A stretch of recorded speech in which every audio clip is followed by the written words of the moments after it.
ನೇತಾಜಿಯವ್ರ ಕತೆ ಉಳಿದಿರೋದು ಇತಿಹಾಸಕಾರರಿಂದಲ್ಲ, ನೇತಾಜಿ ಕತೆ ಉಳಿಸಿರೋದು ಜರ್ನಲಿಸ್ಟ್. ನಾರ್ಮಲಿ ಎಲ್ಲ ಒಂದೇ ಥರ ಸತ್ತೋಗ್ತಾರೆ. ಅಂದರೆ ನೇತಾಜಿ ಅವ್ರ ವಿಷಯದಲ್ಲಿ ಅವ್ರು 3 ಸತಿ ಸತ್ತಿದ್ದಾರೆ. ಈಗ ಒಂದು ಗೌರ್ಮೆಂಟ್ ಹೇಳ್ದಂಗೆ 1945 ಹೋಗಿದ್ದು, ಇನ್ನೊಂದು ರಷ್ಯಾದಲ್ಲಿ ಸ್ಟಾಲಿನ್ ಸೆರೆಮನೆಯಲ್ಲಿ ಇದ್ರು, ಸ್ಟಾಲಿನ್ ಸೆರೆಮನೆಯಲ್ಲಿ ಅವ್ರನ್ನ ಕೊಂದು ಹಾಕ್ಲಾಯ್ತು. ಅದಕ್ಕಿಂತ ಭಿನ್ನವಾಗಿರುವಂಥ ಇನ್ನೊಂದು ಆ್ಯಂಗಲು, ಇಲ್ಲ ಅವರು 1980 ಸುಮಾರು ಅಂದರೆ ರಾಜೀವ್ ಗಾಂಧಿ ಅವರ ಪ್ರಧಾನಮಂತ್ರಿಗಳಾಗಿರೋ ಕಾಲದ ತನಕ ಅವರಿದ್ರು.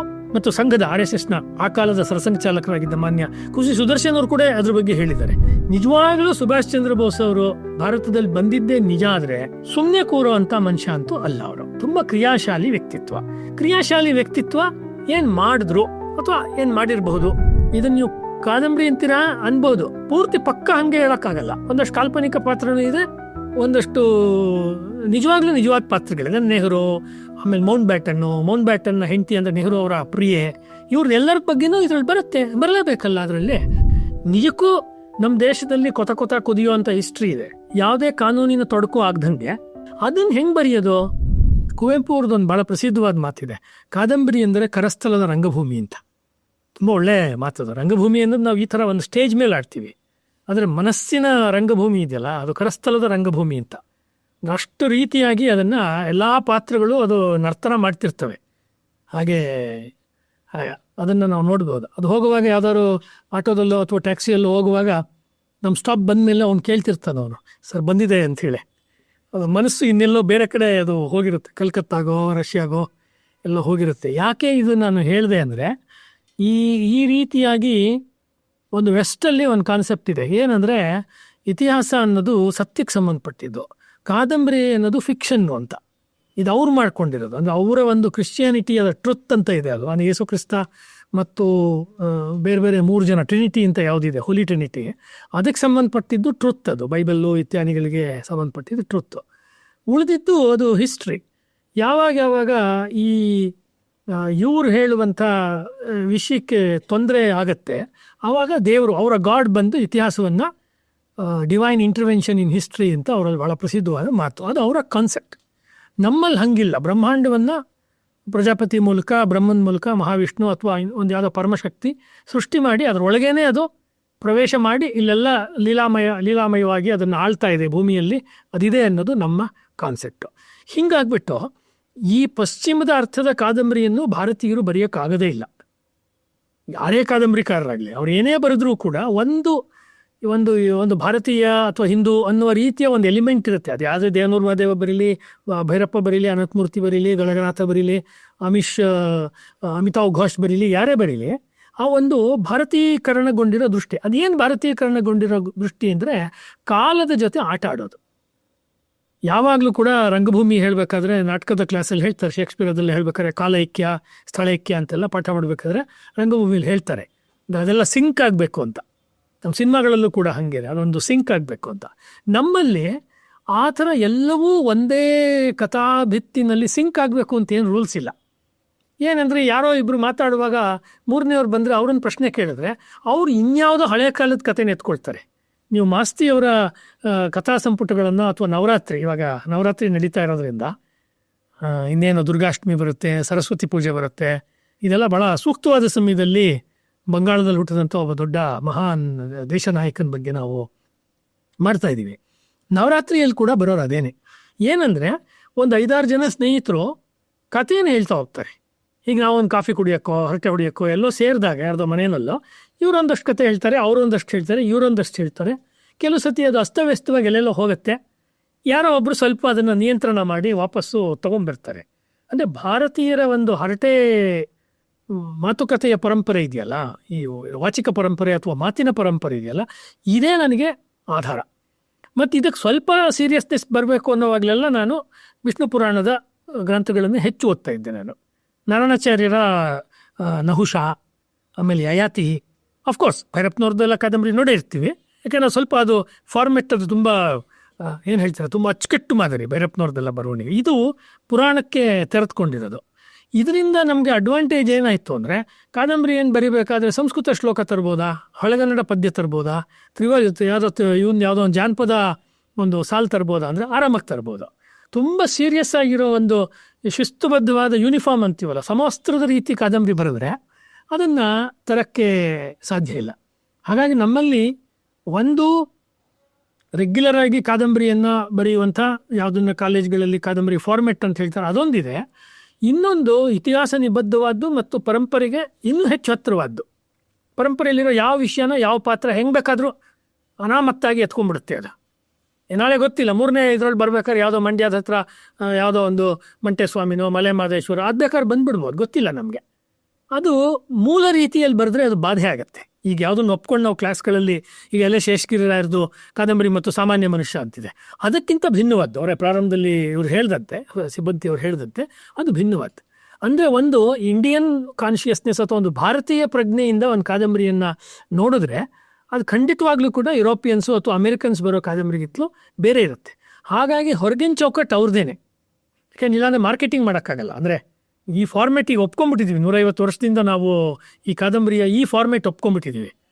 ನಿಮ್ಗೆ ಇನ್ನೊಂದು ತಮಾಷೆ ವಿಷಯ ಹೇಳ್ಬೇಕಂದ್ರೆ, ಇಂಗ್ಲೀಷ್ನವ್ರು ಬಂದು ಸಾಹಿತ್ಯ ಚರಿತ್ರೆಯಲ್ಲಿ ಎಷ್ಟು ಮೋಸಗಳನ್ನು ಮಾಡಿದ್ರು ಅಂದರೆ, ಅವ್ರ ದೇಶದಲ್ಲಿ ಜರ್ನಲಿಸಮ್ ಬಂತಂತೆ, ಅಂದರೆ ಪೇಪರ್ಗಳ ಸೃಷ್ಟಿ ಆಯ್ತಂತೆ, ಆ ವಾರಪತ್ರಿಕೆ ಅಥವಾ ದಿನಪತ್ರಿಕೆ ಅಥವಾ ಕೆಲವೊಮ್ಮೆ ವಾರಕ್ಕೆ 2 ಸತಿ 3 ಸತಿ ಬರ್ತಾಯಿತ್ತು, ಹಾಗೆಲ್ಲ ಇತ್ತು ನ್ಯೂಸ್ ಪೇಪರ್ಗಳು ಅಲ್ವಾ ಹಿಂದೆ ಎಲ್ಲ. ಆವಾಗ ಏನು ತುಂಬಿಸೋದು, ದಿನ ಸುದ್ದಿ ತುಂಬಿಸೋಕ್ಕಾಗದೆ ಹೋದಾಗ ಯಾರೋ ಒಬ್ಬ ಲೇಖಕಿನ ಹಿಡಿದು ನೀನೇನಾರು ಒಂದು ಬರಿತಾ ಹೋಗು ಅಂತ ಹೇಳೋದು, ಅವ್ರು ಕಂಟಿನ್ಯೂಸ್ ಆಗಿ ಬರೆಯೋದು. ಹೀಗೆ ಧಾರಾವಾಹಿಗಳು ಬರ್ತಾ ಹೋಯ್ತು. ಹೀಗಾಗಿ ಆ ಕೈಗಾರೀಕರಣ ಮತ್ತು ಪತ್ರಿಕೋದ್ಯಮದ ಒಂದು ಕೂಸು ಕಾದಂಬರಿ ಅನ್ನೋ ರೀತಿಯೇ ಕಾದಂಬರಿ ಮೀಮಾಂಸೆನಲ್ಲಿ ಆಮೂರ ಮತ್ತು ಇನ್ನು ಬೇರೆ ಬೇರೆ ವಿಮರ್ಶಕರೆಲ್ಲ ಹೇಳ್ತಾರೆ. ನಮ್ಮ ಪ್ರಶ್ನೆ, ಹಾಗಾದರೆ ಯುರೋಪು ಕಾದಂಬರಿ ಬರೆಯೋಕ್ಕೆ ಮುಂಚೆ ಭಾರತೀಯರು ಕಾದಂಬರಿ ಬರೀತಿರ್ಲಿಲ್ವಾ? ಜಪಾನಿಯರು ಅಥವಾ ಚೈನೀಸು ಅಥವಾ ಪರ್ಷಿಯನ್ಸು, ಅಂದರೆ ಯಾರು ಪ್ರೀ ಮುಸ್ಲಿಂ ಇಸ್ಲಾಮಿಕ್ ಜನಗಳು ಬರೀತಿರ್ಲಿಲ್ವಾ? ಅಂದರೆ ಬರೀತಾ ಇದ್ರು ಅವರು. ಆ ರೀತಿ ಅದನ್ನು ಅವರು ಬರೀತಾ ಇದ್ರು. ಜಪಾನ್ನಲ್ಲಿ 9-10ನೇ ಶತಮಾನದಲ್ಲಿ ಒಬ್ಬಳು ಮಹಿಳೆ ಸಂಪುಟಗಟ್ಟಲೆ ಕಾದಂಬರಿ ಬರೆದಿಯಾಳೆ ಅಂತ ನಮಗೆ ಸಿಕ್ಕತ್ತೆ. ಆದರೂ ಕೂಡ ಯುರೋಪ್ನಲ್ಲಿ ಹೇಳ್ಬೇಕಾದ್ರೆ ಪಮೇಲ ಅನ್ನೋದೇ ಮೊದಲನೇ ಕಾದಂಬರಿ ಅಂತ ಅವ್ರು ಈಗಲೇ ಅವ್ರದ್ದು ಹೇಳ್ತಾರೆ. ಅಂದರೆ ಏನಾಯಿತು, ಇತಿಹಾಸ ಬರೀ ಪೊಲಿಟಿಕಲ್ ಹಿಸ್ಟ್ರಿ ಅಲ್ಲ, ಸಾಹಿತ್ಯ ಚರಿತ್ರೆನ ಕೂಡ ಆಯಾ ಶಕ್ತಿಶಾಲಿ ದೇಶಗಳು ಜನಾಂಗಗಳು ತಮ್ಮ ಮೂಗಿನ ನೇರಕ್ಕೆ ಇಂಟರ್ಪ್ರಿಟ್ ಮಾಡ್ತವೆ.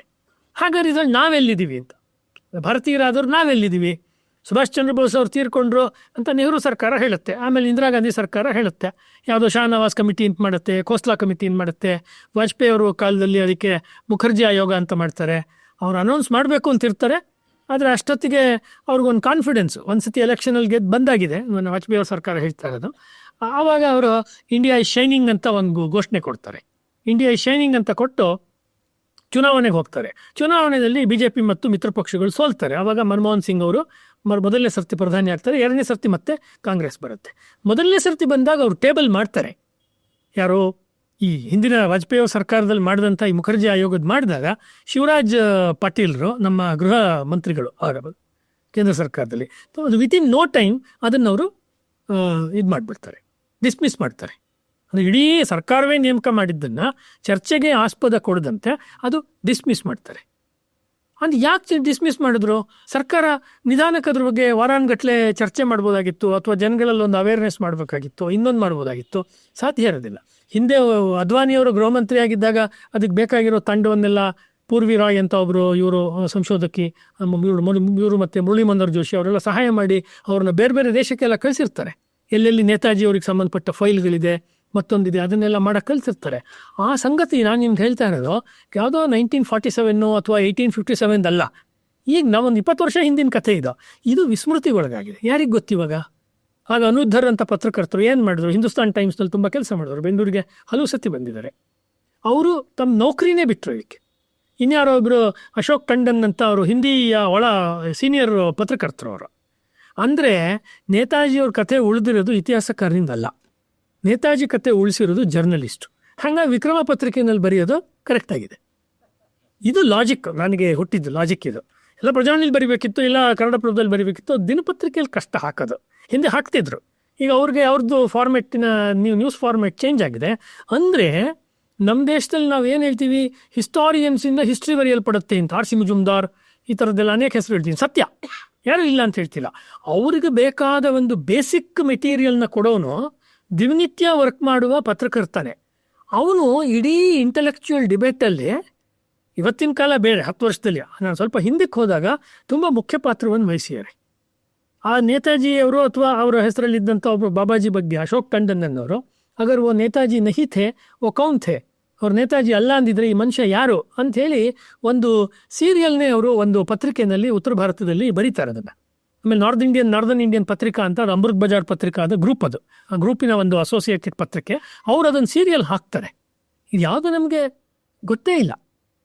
ಅಂದರೆ ಇದು ಗೊತ್ತೇ ಇಲ್ವಾ ಅಂತ ಈಗ ವಾಪಸ್ ವಿಷಯಕ್ಕೆ ಬರೋದಾದರೆ, ಹಾಗಾದ್ರೆ KS ನಾರಾಯಣಾಚಾರ್ಯರು ಬರೆದಿಲ್ವಾ, ಪ್ರತಾಪ್ ಸಿಂಹ ಬರೆದಿಲ್ವಾ, ಅಥವಾ ಶಿವಪ್ರಸಾದ್ ಅನ್ನೋರು ಹಿಂದೆ ಎಲ್ಲರಿಗಿಂತ ಮುಂಚೆ ಅವರೇ ಬರೆದಿದ್ದ ಪತ್ರಕರ್ತರಾಗಿದ್ದವರು, TV ಮಾಧ್ಯಮದಲ್ಲೂ ಇದ್ದವರು, ಅವರೆಲ್ಲ ಬರೆದಿದ್ದಾರೆ. ಇನ್ನೂ ಅನೇಕರು ಬರೆದಿದ್ದಾರೆ. ನಿನ್ನೆ ಮೊನ್ನೆ ಕೂಡ ಇನ್ನೊಂದು ಪುಸ್ತಕ ನೇತಾಜಿಯವ್ರ ಬಗ್ಗೆ ಹೋದ ವಾರದಲ್ಲೇ ಒಂದು 3-4 ಪುಸ್ತಕ ಬಂದಿದ್ರು ಕೂಡ ಅಲ್ಲಿ ಯಾವ ವಿಷಯ ವ್ಯತ್ಯಾಸ ಇದೆ ಅಂದರೆ ಇಲ್ಲಿಗೂ ಅಲ್ಲಿಗೂ ನಾರಾಯಣಾಚಾರ್ಯರ ಪುಸ್ತಕದಿಂದ ಹಿಡಿದು ಇವಾಗ ಹೇಳಿದಂಥ ಬೇರೆ ಲೇಖಕರಲ್ಲಿ ಡೈರೆಕ್ಟಾಗಿ ಅವ್ರು ಎತ್ತಿದ ಪ್ರಶ್ನೆ ಇದೆಯಲ್ಲ, ಇತಿಹಾಸವಾಗಿ ಹೇಳ್ಕೊಂಡು ಹೋಗಿದ್ದಾರೆ ಪೂರ್ತಿ. ಅದು ಈಗ ರಾಜಾ ಹರಿಶ್ಚಂದ್ರ ಅಂತ ದಾದಾ ಸಾಹೇಬ್ ಫಾಲ್ಕೆ ಅವರು ಸಿನಿಮಾ ಮಾಡಿದ್ರು ಅಂತ ಅದ್ರ ಬಗ್ಗೆ ನಾವು ಒಂದು ಸಿನಿಮಾ ಕ್ಲಾಸ್ನ ಹಿಸ್ಟ್ರಿ ತರಗತಿ ಓದಕ್ಕೂ ಅದೇ ಫಿಲ್ಮೋಟೋಗ್ರಫಿನಲ್ಲಿ ಅದನ್ನೇ ಒಂದು ಸಿನಿಮಾ ಥರ ತೆಗೆಯೋದಿದೆಯಲ್ಲ. ದಾದಾ ಸಾಹೇಬ್ ಫಾಲ್ಕೆ ನಾವೆಲ್ಲ ಹಿಂದೆ ನೋಡಿದ್ವಿ, ವಾದಿರಾಜವರು ನಾವೆಲ್ಲ ಒಂದು ಸತಿ ಇದರಲ್ಲಿ ನೋಡಿದ್ವಿ ಕುಪ್ಪಳಿನಲ್ಲಿ.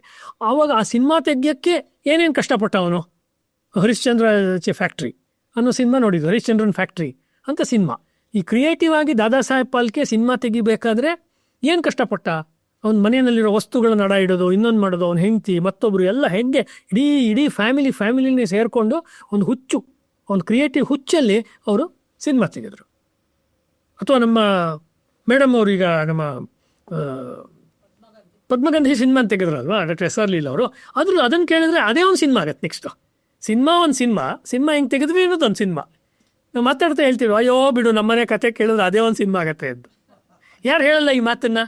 ಆ ಸಿನಿಮಾ ಯಾವುದು ಅಂತ ಗೊತ್ತಿಲ್ಲದೆ ಇರೋದ್ರಿಂದ ಕನ್ನಡ ಸಿನಿಮಾ ರಂಗ ಬಳಲ್ತಾ ಇದೆ, ಮಲಯಾಳಂ ಸಿನಿಮಾ ರಂಗ ಬಳಲ್ತಾ ಇಲ್ಲ ಅಲ್ವಾ. ಸಾಧಾರಣವಾದ ಕತೆ ತಗೊಳ್ಳಿ ಮಲಯಾಳಂನಲ್ಲಿ. ನಾವಂತೂ ವಾರದಲ್ಲಿ 1-2 ಸಿನಿಮಾ ನೋಡ್ತೀನಿ ಮಲಯಾಳ, ತಲೆ ಬಿಡ ಅರ್ಥ ಆಗಲ್ಲ, ಅದ್ರ ಫುಲ್ ಸಿನಿಮಾ ನೋಡ್ತೀನಿ.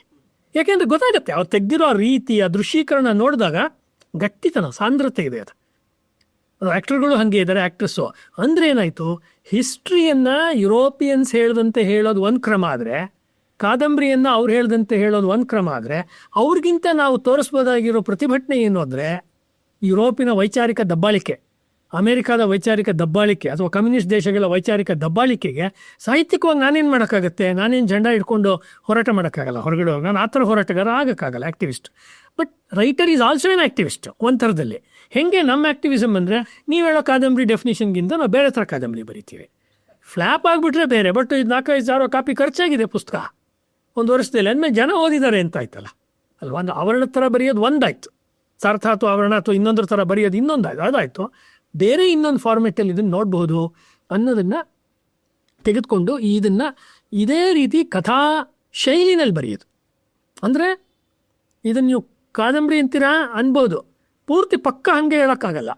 ಒಂದಷ್ಟು ಕಾಲ್ಪನಿಕ ಪಾತ್ರನೂ ಇದೆ, ಒಂದಷ್ಟು ನಿಜವಾದ ಪಾತ್ರಗಳಿದೆ. ನೆಹರು, ಆಮೇಲೆ ಮೌಂಟ್ ಬ್ಯಾಟನ್ನ ಹೆಂಡತಿ ಅಂದರೆ ನೆಹರು ಅವರ ಪ್ರಿಯೆ, ಇವ್ರದ್ದೆಲ್ಲರ ಬಗ್ಗೆನೂ ಇದರಲ್ಲಿ ಬರಲೇಬೇಕಲ್ಲ ಅದರಲ್ಲಿ.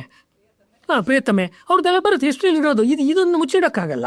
ಹಿಸ್ಟ್ರಿಯಲ್ಲಿ ಕೇಳಿದ್ರೆ ಏನಾಗುತ್ತೆ, ಅವ್ರದ್ದು ಡೈಲಾಗ್ ಹೊಡೆದ್ರಲ್ಲ, ಅವರಿಬ್ಬರು ಮಾತಾಡಿದ್ರು ಅಂದ್ರಲ್ಲ, ಏನು ಪ್ರೂಫು ಅಂತ ಕೇಳ್ತಾರೆ. ನನ್ನ ಸಮಸ್ಯೆ ಅರ್ಥ ಮಾಡ್ಕೊಳ್ಳಿ, ನಾನು ಪ್ರೂಫ್ ಕೊಡೋಕ್ಕಾಗಲ್ಲ. ಅವರಿಬ್ಬರು ಏನು ಮಾತಾಡಿದ್ರು ನಂಗೆ ಹೆಂಗೆ ಗೊತ್ತು, ಮಾತಾಡಿದ್ರು ಅಂತ ಗೊತ್ತು. ಅದ್ರ ಬಗ್ಗೆ ಸುತ್ತ ಬೇಕಾದಷ್ಟು ಜನ ಒಂಥರ ದ್ರಾವಿಡ ಪ್ರಾಣಾಯಾಮ ಮಾಡಿ ಹಿಸ್ಟಾರಿಯನ್ಸ್ ಬರೆದಿದ್ದಾರೆ ಪಾಪ. ಆಮೇಲೆ ಮೀನು ಮಸಾನಿನೇ ಅದ್ರ ಬಗ್ಗೆ ಒಂದು ಪುಸ್ತಕ, ನೆಹರು ಅವ್ರ ಬಗ್ಗೆ ಅವ್ರ ಜೊತೆಯಲ್ಲೇ ಇದ್ದವರು, ಸೆಕ್ರೆಟರಿ ಆಗಿದ್ದವರು ಮೀನು ಮಸಾನಿನೇ ಬರೆದಿದ್ದಾರೆ ಪುಸ್ತಕ. ಆಮೇಲೆ ಅವ್ರು ಆಚೆ ಬಂದರು ಅಲ್ವಾ. ಆದರೆ ಆ ಸ್ಟಫನ್ನು ಇಟ್ಕೊಂಡ್ಬಿಟ್ಟು ನೀವು ಡಾವಿನ್ಸಿ ಕೋಡಲ್ಲಿ ಮಾಡೋವಂತೆ, ಡಾನ್ ಬ್ರೌನ್ ಮಾಡೋವಂತೆ, ಅಥವಾ ನಮ್ಮಲ್ಲಿ ಗಣೇಶಯ್ಯ ಮಾಡೋವಂತೆ, ನಾರಾಯಣಾಚಾರ್ಯರು ಕೆಲವು ಕಾದಂಬರಿಗಳಲ್ಲಿ ಮಾಡಿದಂತೆ ನೀವು ತೊಗೊಂಡು ಬಂದರೆ ಏನಾಗುತ್ತೆ ಅಂದರೆ ಪೊಲೀಸ್ ಕೇಸ್ ಆಗಲ್ಲ ಮುಖ್ಯವಾಗಿ. ಅಂದರೆ ನೀವೇನು ಕೇಳಿದ್ರೆ ನಾನೊಬ್ಬ ಬಡ ಲೇಖಕ, ನನಗೇನಪ್ಪ ಆ ರೋಹಿತ್ ಸುಮ್ಮನೆ ಎಲ್ಲ ಪುಸ್ತಕ ಓದಿ ಬರೆದಿದ್ದಾರೆ ಅಂತಾರೆ, ಎಂಥದ್ದು ಇಲ್ಲ. ನಾವು ಸುಮ್ಮನೆ ಇಂಟರ್ನೆಟ್ಟಲ್ಲಿ ಗೂಗಲ್ ಮಾಡಿ ನಮ್ಗೇನು ತೋಚ್ತೋ ಅದನ್ನು ಬರೆದಿದ್ದೀವಿ ಅಷ್ಟೇ. ನಮ್ಮ ಕಲ್ಪನೆ ಇದು ಕಲ್ಪನೆ ಅಲ್ಲ ಅನ್ನೋದು ಓದೋರಿಗೆ ಗೊತ್ತಾಗ್ತಿರುತ್ತೆ. ಸಜೆಸ್ಟಿವ್ ಒಂದು ಧ್ವನಿ ಅಂತ ಇದೆಯಲ್ಲ ಸಾಹಿತ್ಯದಲ್ಲಿ, ಧ್ವನಿ ಪರಂಪರೆ ಇರುವಂಥ ಒಂದು ಹಿಂದೂ ಅಥವಾ ಇಂಡಿಯನ್ ಲಿಟ್ರೇಚರ್ ಇರೋದ್ರಿಂದ ಅವ್ರು ಹೇಳಿದಾಗ ಯಾವುದೊಂದು ಈ ದತ್ತ ಅಂದರೆ ದತ್ತಾತ್ರೇಯ ಅಂದರೆ ಯಾವ ದತ್ತ ಜನ ಹುಡುಕೊಳ್ತಾರೆ. ಅದು ಯಾವ ದತ್ತ ಬೇಕಾದರೂ ಆಗ್ಬೋದು ಅದು ಅಲ್ವಾ. ಹುಡುಕ್ತಾರೆ ಅವ್ರವ್ರಿಗೆ ಯಾವ್ಯಾವ ವ್ಯಕ್ತಿಗಳ ಕಲ್ಪನೆ ಇದೆಯೋ ಅದನ್ನು ಜೋಡಿಸ್ಕೊಳ್ತಾ ಹೋಗ್ತಾರೆ. ಈ ಸೌಕರ್ಯ ಹೊರ ಆವರಣದಲ್ಲಿ ಸಿಗುತ್ತೆ ಕಥೆಯ ರೂಪ ಬರೆದ್ರೆ. ಒಳಗಡೆ ಮಾತ್ರ ಗಟ್ಟಿ ಅಂದರೆ ಅದು ಏನು ಹಿಸ್ಟ್ರಿ ಏನಂತ ಡಾಕ್ಯುಮೆಂಟೆಡ್ ಇದೆಯೋ ಅಥವಾ ಜನಜನಿತವಾಗಿದೆಯೋ ಅದನ್ನು ಹೇಳ್ತಾ ಹೋಗೋದು. ಹಾಗಾಗಿ ಇದರೊಳಗಡೆ 2 ಕಾದಂಬರಿ ಇದೆ. ಈಗ ಅಂದರೆ ಒಂದು ಪುಸ್ತಕ ತೊಗೊಂಡ್ರೆ ನಿಮಗೆ ಸೇಲ್ಸ್ ಹೇಳ್ತಿರೋದು ನಾವೀಗ 2 ಕಾದಂಬರಿ ಸಿಗುತ್ತೆ ನಿಮಗೆ. ಮೊದಲು ತೊಗೊಂಡ್ರಲ್ಲ ಅದು 2 in 1, ಇದು 2 in 1. ನೆಕ್ಸ್ಟ್ ಬರುತ್ತಲ್ಲ ಅದು 2 in 1. ಲೆಕ್ಕಕ್ಕೆ ಅಯೋಧ್ಯ ಪ್ರಕಾಶ್ನ 3 ಕಾದಂಬರಿ ಕೊಡುತ್ತೆ, ಆದರೆ ನಿಮಗೆ ನಾವು 6 ಕಾದಂಬರಿ ಕೊಡ್ತಾ ಇದ್ದೀವಿ ಅದೇ ರೇಟಿಗೆ. ನೋಡಿ ಯಾವ ಥರ ಸೇಲ್ಸ್ ಟೆಕ್ನಿಕ್ಸ್ ಮಾಡಿದ್ದೀವಿ. ಯಾಕೆಂದರೆ ಹೊರಗಿಂದೆಲ್ಲ ಈಗಿನ ಪಾತ್ರ ಯಾವುದೋ MG ರೋಡ್ನಲ್ಲಿ ಒಂದು ನ್ಯೂಸ್ ಪೇಪರು, ಅಲ್ಲಿ ಯಾರೋ ಕೆಲಸ ಮಾಡ್ತಾ ಇದ್ದಾರೆ, ಅಥವಾ ಇನ್ಯಾರೋ ಯಾವುದೋ ಕಾಫಿ ಕ್ಲಬ್ಬಲ್ಲಿ ಕೂತ್ಕೊಂಡು ಹರಟೆ ಹೊಡಿತಾರೆ, ಮೈಸೂರಿಗೆ ಹೋಗ್ತಾರೆ, ಇವೆಲ್ಲ ಒಂದು ಇವತ್ತಿನ ಬೆಂಗಳೂರು ಮೈಸೂರು 2021 2022 ನಮ್ಮ ಕಾಲ ತೀರಾ ಅಗದಿ ಅಂತೀವಲ್ಲ ಧಾರವಾಡದ ಕಡೆ, ಮೊನ್ನೆ ಕಾಲ 2-3 ವರ್ಷದ ಹಿಂದಿಂದ ಅದನ್ನು ಕೊಟ್ಟಾಗ ಪ್ರತಿ ವಾರ ಅವ್ರು ಹೇಳಿದಂತೆ ರೋಹಿತ್ ಚಕ್ರತೀರ್ಥ ಹೇಳ್ದಂಗೆ ಓದುಗರು ಓದ್ತಾ ಹೋಗ್ತಾರೆ. ಇಲ್ಲಾಂದರೆ ನಮ್ಮ ರಮೇಶ್ ಅವರು ಅಥವಾ ನಮ್ಮ ಋಷಾಂಕ್ ಅವ್ರು ನಿಲ್ಲಿಸ್ಬಿಡಿ ಅಂದರೆ ಸೀರಿಯಲ್ನ ಅದು ಮುಂದುವರಿಬೇಕಲ್ಲ. ಹಾಗಾಗಿ ಅದು ಒಂದು ಮಾಡೋದು. 2ನೇದು ಇದ್ರ ಒಳಗಿನ ಹೂರಣ ಇದೆ ಅಲ್ವಾ, ಅದನ್ನು ಹೇಳೋರು. ಅಂದರೆ ಆಲ್ಮೋಸ್ಟ್ ಸಿಂಪಲ್ಲಾಗಿ ಹೇಳಬೇಕಂದ್ರೆ ಇಲ್ಲೆಲ್ಲ ಪ್ರೊಫೆಸರ್ಸು ಟೀಚರ್ಸ್ ಇರೋದ್ರಿಂದ ಅನೇಕರು ಟೀಚಿಂಗ್ ಮಾಡುವಾಗ ಫಿಸಿಕ್ಸ್ ಪಾಠ ಮಾಡಬೇಕು, ನೀವು ಕೆಮಿಸ್ಟ್ರಿ ಪಾಠ ಮಾಡಬೇಕು, ಇನ್ನೊಂದು ಬಯಾಲಜಿ ಪಾಠ ಮಾಡಬೇಕು, ನೀವು ಕೋರ್ ಸಬ್ಜೆಕ್ಟ್ ಒಂದಿರುತ್ತೆ, ಹೌದಾ? ನಿಮ್ಗೆ ರಹಸ್ಯ ಹೇಳ್ತಾ ಇದ್ದೀನಿ ನೋಡಿ, ನೀವು ಕೇಳದೆ ಹೋದ್ರೆ ನಾನೇ ಹೇಳ್ತೀನಿ ರಹಸ್ಯ. ಕೋರ್ ಸಬ್ಜೆಕ್ಟ್ ನೀವೇನೋ ಒಂದು ಪಾಠ ಮಾಡಬೇಕಾಗಿರುತ್ತೆ. ಕೋರ್ ಸಬ್ಜೆಕ್ಟ್ ಅರ್ಥ ಮಾಡ್ಸೋಕ್ಕೆ ನೀವೇನು ಮಾಡ್ತೀರಾ, ಜೀವನದಿಂದ ಅಥವಾ ಸಿನಿಮಾದಿಂದ, ನಿಮ್ಮ ಯಾವುದೋ ಒಂದು ಅನುಭವದಿಂದ, ಕಾಲೇಜಿನ ಒಂದು ಕಾರಿಡಾರ್ನ ಒಂದು ಘಟನೆಯಿಂದ ನೀವು ಕ್ಲಾಸ್ ಶುರು ಮಾಡ್ತೀರಾ ಅಲ್ವಾ? ಒಳ್ಳೆ ರೀತಿ ಪಾಠ ಮಾಡೋ ಕ್ರಮದಲ್ಲಿ ಅದು. ಅಂದರೆ from known to unknown, simple. So ಇಲ್ಲಿ ಮಾಡೋಕ್ಕೆ ಹೊರಟಿರೋದು ಅದೇನಿದೆ, ನೋನ್ ಟು ಅನ್ನೋನ್ ಅಂತೇಳಿ. ನೋನ್ನೆಲ್ಲ ಚೆನ್ನಾಗಿ ಎಸ್ಟಾಬ್ಲಿಷ್ ಮಾಡೋದು, ಅನ್ನೋನ್ನೆಲ್ಲ ಜನಕ್ಕೆ ದಿಗ್ಭ್ರಮೆ ಮಾಡೋದು. ಯಾಕೆಂದರೆ ಮತ್ತೆ ಓದಲಿ ಅಂತ. ಅದೇ ದಿಗ್ಭ್ರಮೆ ಮಾಡಲಿ ಅನ್ನೋದು ಬೇಕು ಅಂತ ಅಲ್ಲ, ಅದು ಹಂಗಾಗತ್ತೆ ಬರೆಯೋ ಪ್ರಾಸೆಸ್ನಲ್ಲಿ. ಆ ರೀತಿ ಮಾಡೋದು ಇವತ್ತು ಮೊದಲು ನಮಗೆ ಸಿನಿಮಾ ಫೀಲ್ಡಲ್ಲಿ ಶುರುವಾಯಿತು. ಈ ಬಯೋಪಿಕ್ಸ್ ಅಂತ ಶುರುವಾಯಿತು. ಬೇಕಾದಷ್ಟು ಬಯೋಪಿಕ್ಸ್ ಬಂದುಬಿಡ್ತೀವಿ. ಒಂದು 5 ವರ್ಷ 10 ವರ್ಷ ತೊಗೊಂಡ್ರೆ ಮೇರಿ ಕೋಮ್ ಇರ್ಬೋದು, ಮತ್ತೊಂದು ದಂಗಲ್ ಇರ್ಬೋದು, ಮತ್ತೊಂದು ಎಷ್ಟು ಸಿನಿಮಾಗಳು ಬಂತು ಬೇರೆ ಹಿಂದಿ ಆಗಲಿ ಬೇರೆ ಭಾಷೆಗಳಲ್ಲಿ ತುಂಬ. ಮೊನ್ನೆ ತನಕ ಬಂಗಾಳ ಫೈಲ್ಸ್ ತನಕ ಅಷ್ಟದ್ದು ಬಂತು. ಆದರೆ ಹೇಳುವುದು ಕಲೆ, ಹೇಳುವ ಸ್ಟೈಲು ಕಲಾತ್ಮಕ. ಇದನ್ನು ಮೋಸ್ಟ್ಲಿ ಇದು ಮುಂದಿನ ಫಾರ್ಮೆಟ್ ಇದು ಅಂತ ಕಾಣಿಸುತ್ತೆ ನಮ್ಮ ಕಥಾ ಜಗತ್ತಲ್ಲಿ. ನನಗನ್ಸೋದು ಉಳಿದಂತೆ ಸುಮ್ಮನೆ ಮರ ಸುತ್ತ ಹುಡುಗಿ ಕತೆ ಆ ಥರ ಬರೆಯೋರು ಬರೀತಾರೆ, ಅದು ಬರೀಲಿ, ಅದೊಂದು ಜಗತ್ತಿದೆ, ಇಲ್ಲಿ ತಪ್ಪೇನಿಲ್ಲ. ನಿಜಕ್ಕೂ ನಮ್ಮ ದೇಶದಲ್ಲಿ ಕೊತ ಕುದಿಯುವಂಥ ಹಿಸ್ಟ್ರಿ ಇದೆ, ಹಳೆ ಹಿಸ್ಟ್ರಿನೂ ಇದೆ, ಸಮಕಾಲೀನವಾದ ಇತಿಹಾಸನೂ ಇದೆ. ಅದನ್ನು ಹೆಂಗೆ ಬರೆಯೋದು? ಯಾವುದೇ ಕಾನೂನಿನ ತೊಡಕು ಆಗ್ದಂಗೆ, ಆದರೆ ಹೇಳೋದನ್ನೆಲ್ಲ ಅದರೊಳಗಡೆ ಕೊಟ್ಟಿದೆ. ಆ್ಯಕ್ಚುಲಿ ನಮ್ಮ ಕನ್ನಡದಲ್ಲಿ ಫಾಂಟ್ಗಳು ಸಹಕರಿಸಲ್ಲ, ಇಲ್ಲ ಅಂದಿದ್ರೆ ನಾವು ಅದಕ್ಕೆ ಬೇರೆನೇ ಮಾಡ್ಬೋದಾಗಿತ್ತು. ಯಾವುದು ಆ್ಯಕ್ಚುಲಿ ಹಿಸ್ಟಾರಿಕಲ್ ಇದೆ ಅದನ್ನೆಲ್ಲ ಇಂಗ್ಲೀಷ್ ಪುಸ್ತಕದಲ್ಲಿ ಮಾಡೋ ಥರ ಬೇರೆ ಒಂದು ಫಾಂಟ್ ಸೆಟ್ಟಿಂಗಲ್ಲೇ ಅದನ್ನು ಕೊಟ್ಟು, ಈ ಹೊರಗಿನ MG ರೋಡು ಬೆಂಗಳೂರು ಅಥವಾ ಮೈಸೂರು ಕತೆ ಈಗಿಂದಿದೆಯಲ್ಲ ಕುಕ್ರಳ್ಳಿ ಕೆರೆ, ಆ ಕಥೆನೆಲ್ಲ ನಾವು ಇನ್ನೊಂದು ಫಾಂಟಲ್ಲಿ ಕೊಡ್ಬೋದಾಗಿತ್ತು. ಅದನ್ನೇ ಮಾತಾಡಿದ್ದೀನಿ, ರಮೇಶ್ ಅವ್ರ ಜೊತೆ ಮಾತಾಡಿದ್ದೀನಿ, ರೋಹಿತ್ ಅವ್ರ ಜೊತೆ ಮಾತಾಡಿದ್ದೀನಿ. ಮೋಸ್ಟ್ಲಿ ನಾನು ಏನು ಹೇಳೋಕ್ಕೆ ಇಷ್ಟಪಡ್ತಾ ಇದ್ದೀನಿ ಅಂದರೆ, ಈ ಕಾರ್ಯಕ್ರಮದಲ್ಲಿ ಅದರ ಪ್ರಶ್ನೆ ಇದ್ದರೆ ಕೇಳ್ಬೋದು. ನಮಗೆ ಹೇಳೋಕ್ಕೆ ತುಂಬ ಇತಿಹಾಸ ಇದೆ, ಹೇಳೋದನ್ನು ಇತಿಹಾಸದ ರೀತಿ ಹೇಳಬೇಕಾ ಹೇಳಬಾರ್ದಾ ಅನ್ನೋ ಪ್ರಶ್ನೆ. We have lot of things, ತುಂಬ ಸ್ಟಡಿ ಮಾಡಿದ್ದೀವಿ, ಅಧ್ಯಯನಪೂರ್ಣವಾಗಿ ನಮ್ಮ ಹತ್ರ ನಾಲೆಡ್ಜ್ ಇದೆ. ಅಂದರೆ ಚಿದಾನಂದ ಮೂರ್ತಿಗಳ ಥರನೋ ಅಥವಾ ಇನ್ನೊಬ್ಬರ ಥರನೋ ನಾವು ಅಧ್ಯಯನ ಮಾಡಿದ್ದೀವಿ. ಈಗ ಹಂಗೆ ಹೇಳಬೇಕಾ ಅಥವಾ ಈ ಮಹಾಕಾಲದಲ್ಲಿ ಹೇಳ್ತಾ ಇರೋ ಥರ ಹಿಂಗೆ ಹೇಳಬೇಕಾ? ಹಿಂಗೆ ಹೇಳಿದ್ರೆ ಏನಾಗುತ್ತೆ ಅಂದರೆ ರಸಪೂರ್ಣವಾಗಿರುತ್ತೆ, ಓದಿಸ್ಕೊಂಡು ಹೋಗೋದು ಸರಾಗವಾಗಿ ಒಂದು ಅರ್ಧ ದಿವಸದಲ್ಲಿ 1 ದಿವಸದಲ್ಲಿ ಓದಿ ಮುಗಿಸ್ತಾರೆ. ಆದರೆ ಅದು ಓದುಗರು ಏನು ಸಾಮಾನ್ಯರಲ್ಲ, ಅವರಿಗೆ ಗೊತ್ತಾಗುತ್ತೆ ಇದರ ಒಳಗಿನ ತಿರುಳು ಯಾವುದು, ಹೊರಗಿನ ಕವಚ ಯಾವುದು ಅನ್ನೋದು ಗೊತ್ತಾಗತ್ತೆ. ಇದನ್ನು ಏನು ಮಾಡಿಕೊಂಡು ಹೋಗೋದು ನಾನಿಲ್ಲಿ ನೋಡಿರೋದು. ಕೊನೆಯದಾಗಿ ಇಲ್ಲಿ ಒಂದು ಹೇಳಬೇಕಾದ್ದು ಅಂತ ಹೇಳಿದ್ರೆ, ಈ ಥರದ ಪ್ರಯೋಗಗಳನ್ನೆಲ್ಲ ಇರ್ವಿಂಗ್ಸ್ಟನ್ನು ಇಂಗ್ಲೀಷ್ನಲ್ಲಿ ಮುಂಚೆನೇ ಮಾಡಿದ್ದ. ಆಗೋನೆ ಇನ್ ಎಕ್ಸ್ಟಸಿ ಕಾದಂಬರಿ ಇರ್ಬೋದು, ಅಥವಾ ಲಸ್ಟ್ ಫಾರ್ ಲೈಫ್ ಅಂತ ಸಿಗ್ಮಂಡ್ ಫ್ರಾಯ್ಡ್ ಬಗ್ಗೆ ಬರೆದಿರೋ ಕಾದಂಬರಿ, ಅಥವಾ ವ್ಯಾನ್ಗೋ ಪೇಂಟರ್ ಬಗ್ಗೆ ಬರೆದಿರೋ ಕಾದಂಬರಿ ಮಾಡಿದ್ರು. ಅಲ್ಲೇನಾಗಿದೆ ಅಂದರೆ ಕಥೆನ ನಮ್ಮ ಅಜೇಯದಲ್ಲಿ ಬರುವಂತೆ, ಬಾಬು ಕೃಷ್ಣಮೂರ್ತಿ ಅವರ ಅಜೇಯದಲ್ಲಿ ಬರುವಂತೆ ಸ್ಟ್ರೈಟ್ ಜಾಕೆಟ್ ಕಥೆ. ಅದು ಬಾಲ್ಯದಿಂದ ಅವನ ಆತ್ಮಾಹುತಿ ಅಥವಾ ಹುತಾತ್ಮನಾಗೋ ತನಕ ಸ್ಟ್ರೈಟ್ ಕತೆ ಹೋಗುತ್ತೆ. ಸ್ಟ್ರೈಟ್ ಕತೆ ಮೋಸ್ಟ್ಲಿ ಈ ಕಾಲಕ್ಕೆ ಹೊಂದತ್ತೆ ಅಂತ ನನಗನ್ಸಲ್ಲ. ಯಾರು ಡೈರೆಕ್ಟಾಗಿ ಅಷ್ಟು ಹೇಳಿದ್ರೆ ಅದೆಲ್ಲ ಬೇಡ, ಕೊನೆಯಲ್ಲಿ ಏನಾಯಿತು ಹೇಳಿ ಅಂದ್ಬಿಡ್ತಾರೆ. ಎಂಡಮುರಿ ವೀರೇಂದ್ರ ದತ್ತದ ಒಂದು ಕಾದಂಬರಿ ಇದೆ. ಆ ಕಾದಂಬರಿನಲ್ಲಿ ಅದು ದುಡ್ಡು ಮೈನಸ್ ದುಡ್ಡುನೋ ಅಥವಾ ದುಡ್ಡು ಪವರ್ ಆಫ್ ದುಡ್ಡು ಅಂತ ಕಾದಂಬರಿ, ದುಡ್ಡು ಹೆಂಗೆ ಮಾಡೋದು ಅಂತ ಒಂದು ಕಾದಂಬರಿ. ಅದರಲ್ಲಿ ಇವ್ನು ಹೇಳ್ತಾನೆ ದುಡ್ಡು ಹೆಂಗೆ ಮಾಡಬೇಕು, ಒಂದು ಹುಡುಗ ಹುಡುಗಿದೆಲ್ಲ ಡಿಸ್ಕಷನ್ನು, ದುಡ್ಡು ಅವರು ದುಡ್ಡು ಅದರಲ್ಲಿ ಅವರಿಬ್ಬರು ಇಷ್ಟಪಡ್ತಾರೆ ಪರಸ್ಪರ ಅಂತೆಲ್ಲ ಬರುತ್ತೆ ಒಂದು ಸ್ವಲ್ಪ ಹುಡುಗ ಹುಡುಗಿದೇನೋ. ಆಮೇಲೆ ಆ ಕಥೆ ಎಲ್ಲ ಮುಗಿಯುತ್ತೆ. ಗುರು ಶಿಷ್ಯ ನಡ್ಕೊಂಡು ಹೋಗ್ತಿರ್ತಾರೆ ಕತೆ ಒಳಗಡೆ. ನಡ್ಕೊಂಡು ಹೋಗುವಾಗ, ಏನಯ್ಯ ನೀನೆಲ್ಲ ಹೇಳಿದ್ದೀನಿ, ಮ್ಯಾನೇಜ್ಮೆಂಟನ್ನೆಲ್ಲ ಕಥೆ ರೂಪದಲ್ಲಿ ಹೇಳಿದ್ದೀನಿ, ಈಗ ನಿಂಗೆ ಏನಾದ್ರು ಡೌಟ್ ಇದೆಯಾ ಶಿಷ್ಯ ಅಂದರೆ ಮ್ಯಾನೇಜ್ಮೆಂಟ್ ವಿಷಯ, ಹಣಕಾಸಿನ ವಿಷಯದಲ್ಲಿ ಏನಾದ್ರು ಡೌಟ್ ಇದೆಯಾ ಫೈನಾನ್ಸ್ ಸಬ್ಜೆಕ್ಟಲ್ಲಿ ಅಂದರೆ, ಗುರುಗಳ ಫೈನಾನ್ಸ್ ಎಲ್ಲ ನೀಟಾಗಿ ಅರ್ಥ ಆಯಿತು, ಒಂದು ಡೌಟು ಅಂತ. ಏನು ಡೌಟು ಅಂದರೆ ಹುಡುಗ ಹುಡುಗಿಗೆ ಮದುವೆ ಆಯಿತಾ ಆಗಲಿಲ್ಲ. ಅದಕ್ಕೆ ಕೊನೆಗೂ ಮನುಷ್ಯರಿಗಿರೋ ಆಸಕ್ತಿ ಅದೇ ಅಲ್ವಾ. ಮನುಷ್ಯಾಸಕ್ತಿ ಏನು ಅಂದರೆ ವ್ಯಕ್ತಿಗತವಾದ ಲೆವೆಲಲ್ಲಿ ಏನಾಯಿತು. ಈಗ ಸುಭಾಷ್ ಚಂದ್ರ ಬೋಸ್ ಅವ್ರಿಗೆ ಮದುವೆ ಆಗಿತ್ತು ಅಂದರೆ ಆಮೇಲೆ ಹೆಂಗಿತ್ತು ಅವ್ರ ಜೀವನ, ಹೆಂಗಿತ್ತು, ಅವ್ರು ಎಷ್ಟು ಸತಿ ಮೀಟ್ ಮಾಡಿದ್ರು, ಆಮೇಲೆ ಮೀಟ್ ಮಾಡಿದ್ರ, ಅವರು ಡಿಸಪಿಯರ್ ಆದಮೇಲೆ ವಾಪಸ್ ಅವ್ರ ಪತ್ನಿಯವ್ರನ್ನ ಮಾಡಿದ್ರ. ಅದಕ್ಕೆ ನಾನು ರಿಸರ್ಚ್ ಮಾಡಿಕೊಟ್ಟಿರೋದು ಮೊದಲನೇದರಲ್ಲಿ ಅಂದರೆ ಅವ್ರು ಮದುವೆ ಆಗಿದ್ದು ಒಂದು ಸಹಜವಾದ ಪ್ರೀತಿಯಿಂದ ಮದುವೆ ಆದರು, ಹುಡುಗಿನ ಇಷ್ಟಪಟ್ಟು ಮದುವೆ ಆದರು, ಅವಳು ಇಷ್ಟಪಟ್ಲು. ಇನ್ನೊಂದು, ಅವಳನ್ನು ಟ್ರೈನ್ ಮಾಡಿ ಅವಳನ್ನೇ ಬ್ರಿಟಿಷರ ವಿರುದ್ಧ ಇವರು ಬೇಹುಗಾರನಾಗಿ ತಯಾರು ಮಾಡಿದ್ರು, ಏಜೆಂಟಾಗಿ ತಯಾರು ಮಾಡಿದ್ರು. ಇದು ಬಂದಿದೆ. ಇದು ನಿಧಾನಕ್ಕೆ ಯಾರು ನಿಧಾನಕ್ಕೆ ಓದುವಾಗ 3 ಪಾರ್ಟ್ ಬಂದಾಗ, ಈ ಥರದ್ದು ಒಂದು ಕತೆ ಇದೆ. ಯಾರೋ ರಾಸ್ಬಿಹಾರಿ ಬೋಸು ಒಂದು ಜಪಾನಿ ಹುಡುಗಿನ ಮದುವೆ ಆದರು. ಈಗ ಹುಡುಗಿನ ಮದುವೆ ಆದರು ಅಥವಾ ಹುಡುಗನ ಮದುವೆ ಆದರು ಅಂದರೆ ಎಲ್ಲ ಕಾಲದಲ್ಲಿ ಎಲ್ರಿಗೂ ಅದು ಇಷ್ಟವಾದ ಕತೆ ಅಲ್ವಾ, ಹುಡುಗಿ ಮದುವೆ ಆಗೋದು ಅಂದರೆ.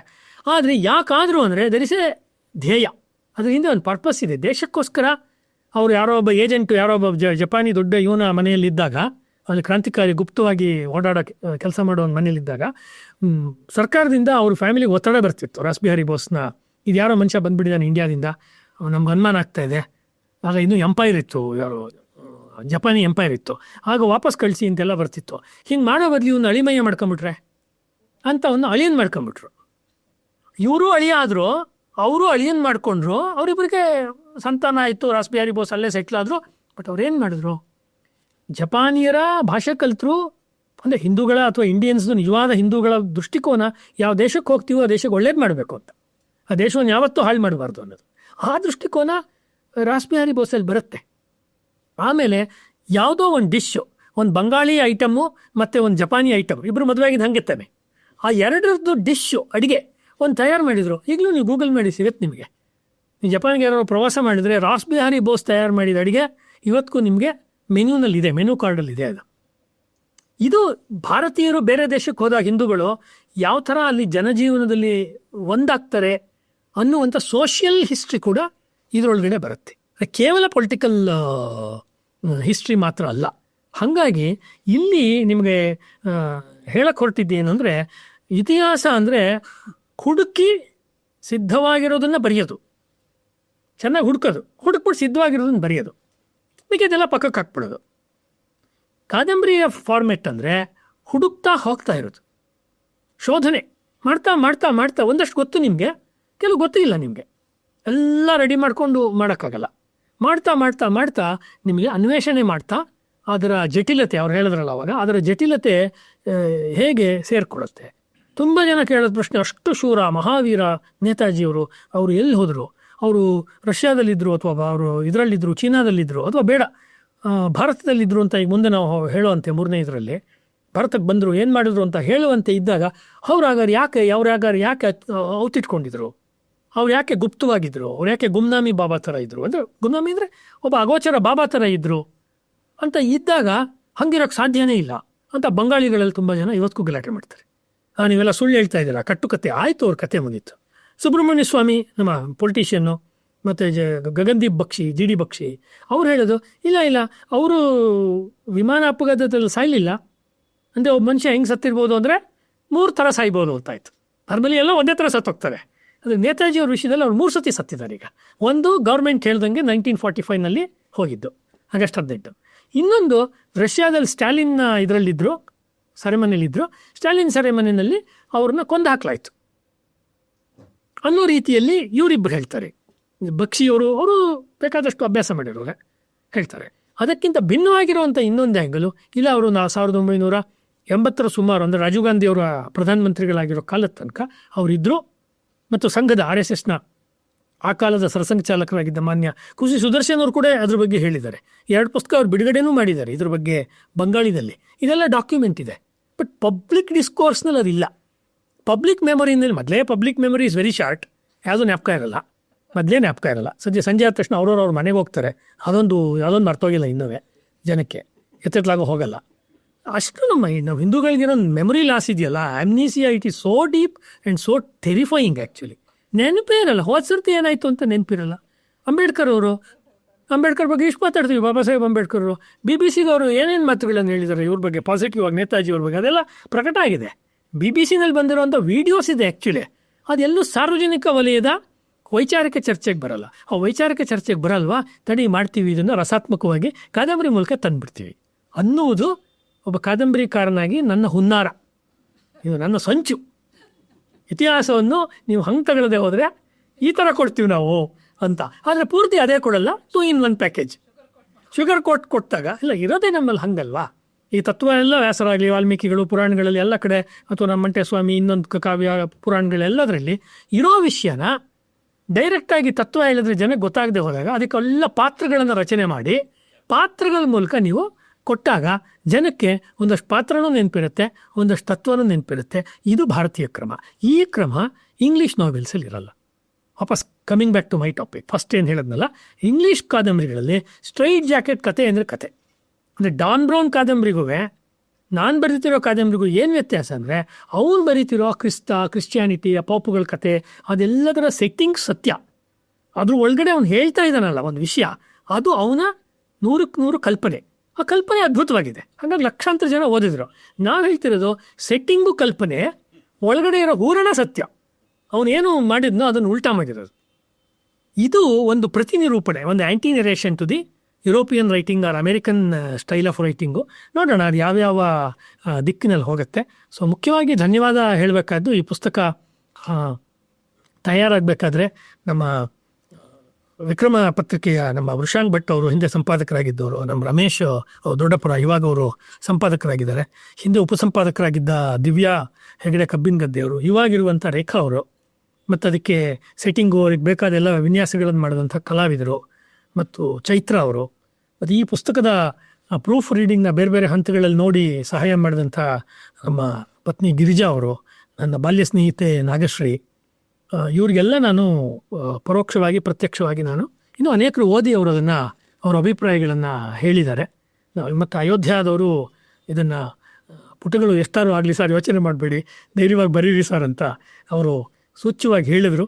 ಅಂದರೆ ಅದು ಎಷ್ಟು ಜನಕ್ಕೆ ಕೊಡೋಣ, ತೀರಾ ಚಿಕ್ಕದು ಅಲ್ಲ, ತೀರಾ ದೊಡ್ಡದು ಅಲ್ಲ ಅನ್ನೋ ರೀತಿಯಲ್ಲಿ ಇದನ್ನು ಮಾಡಿದ್ದು.